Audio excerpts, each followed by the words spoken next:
नमस्कार दोस्तों, स्वागत है आपके अपने YouTube चैनल वीके सर मस्ती में।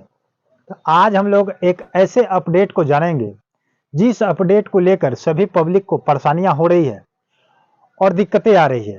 वो टॉपिक है आपका परिमार्जन को लेकर के। तो परिमार्जन में अब आपको कोई दिक्कत नहीं आने वाली है। अगर कहा जाए तो एक खुशखबरी का पल है, क्योंकि एक ऐसा नियम लगा दिया गया है। क्योंकि आपको सुनने के बाद थोड़ा खुशी होगा, लेकिन फिर इस बिहार के सिस्टम को जानने के बाद थोड़ा आपको दिक्कत भी लगेगा, थोड़ा गिल्टी फील होगा कि ऐसा उन लोगों ने निर्देश लगाया, आदेश लगाया, लेकिन ऐसा टाइम पर काम नहीं हुआ। लेकिन टाइम क्या लगाया गया, क्या निर्देश दिया गया है इस परिमार्जन को लेकर के। परिमार्जन का मतलब ही होता है आपका कोई त्रुटि लेकर के। अगर कोई भी आपका परेशानी है, उस त्रुटि को लेकर के आप उसको परिमार्जन किए, जैसे खतियान को लेकर के, खता को लेकर के, खेसरा को लेकर के, जमाबंदी को लेकर के, चौहद्दी को लेकर के, या किसी के नाम को लेकर के। तो इन सारी चीजों को लेकर के बहुत सारे प्रॉब्लम आ रही थी। आज बहुत लोगों का कमेंट्स आया कि 6-6 महीना हो जा रहा है, साल भर हो जा रहा है परिमार्जन किए हुए, लेकिन उसमें कोई सुधार नहीं है, कोई सॉल्यूशन नहीं है, सारा पेंडिंग है, कोई रिजेक्ट है।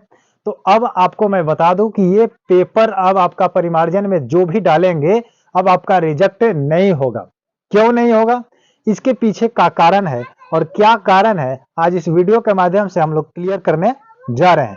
लेकिन आपसे मैं रिक्वेस्ट करूंगा, आग्रह करूंगा कि अगर हमारे चैनल पर पहली बार देख रहे हैं तो हमारे चैनल को सब्सक्राइब कर लीजिए अभी, और बेल आइकन को प्रेस कर लीजिए, ताकि जो भी वीडियो मैं अपलोड करूं नोटिफिकेशन के माध्यम से आप तक पहुंच जाए। क्योंकि जितने भी खबर होती है, जितने भी नोटिस होती है, जितने अपडेट होती है, हम अपने चैनल के माध्यम से कम समय में बेहतर ढंग से समझा करके और राइट आंसर आपको बताते हैं, ताकि आपको कोई दिक्कत ना हो। बात को समझ रहे हैं कि नहीं समझ रहे हैं? तो इसलिए आप हमारे चैनल को अभी सब्सक्राइब कीजिए, वीडियो को लाइक कीजिए जल्दी फटाफट। चलिए मैं बात करता हूं कि परिमार्जन को लेकर के। परिमार्जन में जितने भी पेपर आप डालेंगे, अब 1 महीने के अंदर उसका सॉल्यूशन निकालने के लिए चकबंदी निदेशक राकेश कुमार के द्वारा यह बात तय की गई है। एक मीटिंग के दौरान पिछले शुक्रवार को किया गया है। आज आपका है संडे, कल था शनिवार, और शुक्रवार को बैठक हुई और नोटिस जारी की गई शनिवार को, और मैं आपको बता रहा हूं संडे को। ठीक है, तो ये बताया गया है कि अब जैसे मान लीजिए कि आज आप पेपर डाले, आज परिमार्जन में कोई पेपर डाले, तो अब आपका पेपर रिजेक्ट अगर किया जाएगा तो किस आधार पर किया जाएगा उसको 100% वेरीफाई करके बताना होगा।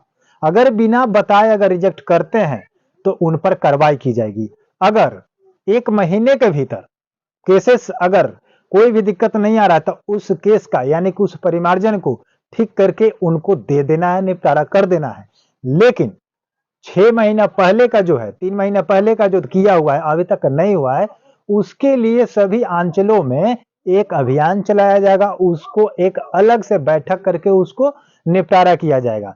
क्योंकि जो पीछे का बैक का जो है, तो बैक में तो बैक है ये है, और मान लीजिए कि प्रत्येक दिन नया पेपर फॉर्म डाला जाएगा तो वो तो एक बढ़ते जाएगा, इसलिए बैक वाले को हटा करके और जितना नया पेपर डाला जाएगा, मान लीजिए कि आज 19 तारीख है और 19 को डाले तो इसको 19 से 19 के 1 महीने के बीच में उसको खत्म कर देना है, सही ढंग से परिमार्जन करके उसको सुधार करके। अगर कोई प्रॉब्लम आती है तो उनको बताना होगा। अगर कोई फॉर्म या आवेदन या अप्लाई करके किया हुआ जो भी चीज कर्मचारी के पास अगर बहुत दिनों से लंबित है तो उसको भी जांच में लिया जाएगा कि आखिर ये पेपर आपके पास इतने दिनों तक क्यों रहा, और सीओ से भी खबर ली जाएगी, और दोनों को खबर में जो भी अंतर स्पष्ट आएगा इन पर कार्रवाई की जाएगी, इन पर मतलब जो भी होगा कदम उठाए जाएंगे। तो ये था अपडेट आपको परिमार्जन को लेकर कि अब आप परिमार्जन में आपको क्या है, घबराना नहीं है, 1 महीने के अंदर आपका कार्यक्रम किया जाएगा। तो थोड़ा देरी अगर माना जाए तो ये खुशखबरी का अपडेट है, क्योंकि बिहार भूमि सख्त हो चुकी है। बिहार भूमि राजस्व विभाग के जितने भी कर्मचारी है वो लोग थोड़े थोड़े अपना क्या कर रहे हैं, बदल रहे हैं, रवैया को बदल रहे हैं। क्योंकि इतना ना भ्रष्ट हो चुका है, करप्शन बढ़ चुका है, क्योंकि बिना पैसा के कुछ काम हो नहीं रहा है। क्योंकि 5 व्यक्ति है, 5 व्यक्ति में से 4 व्यक्ति सोच रहे हैं कि मैं पैसा देकर के जल्दी काम करा लूं, और एक व्यक्ति सोचता है कि ईमानदारी से करा लूं। उसी में एक व्यक्ति का काम नहीं होता है, क्योंकि उन लोगों का खाना खाने का आदत लग चुका है, जैसे शराब पीने का आदत लग जाता है, खैनी खाने का आदत लग जाता है, सिगरेट पीने का आदत लग जाता है, ठीक उसी प्रकार से घूस लेने का आदत लग चुका है। इसीलिए इस सब को देखते हुए राकेश कुमार ने आदेश दिया है कि अगर 1 महीने के अंदर अगर आप कार्यक्रम नहीं करते हैं तो आप पर कार्रवाई की जाएगी और हार्ड से हार्ड कार्रवाई की जाएगी। समझ रहे बात को? तो अब आप लोग परिमार्जन के लिए संतुष्ट रहें, सुकून में रहें, और परिमार्जन डालना है तो डालिए और 1 महीने के भीतर करके दिया जाएगा। अगर नहीं करके दिया जाता है तो आप लोग उसके विपक्ष में विरोध कीजिए। समझ रहे हैं? आज तुम लोग उतरते नहीं है किसी चीज पर, खरा नहीं उतरते हैं, खरा उतर जाइएगा, आपका काम सही से हो जाएगा। मिलते हैं किसी नेक्स्ट वीडियो में, तब तक के लिए जय हिंद, जय भारत।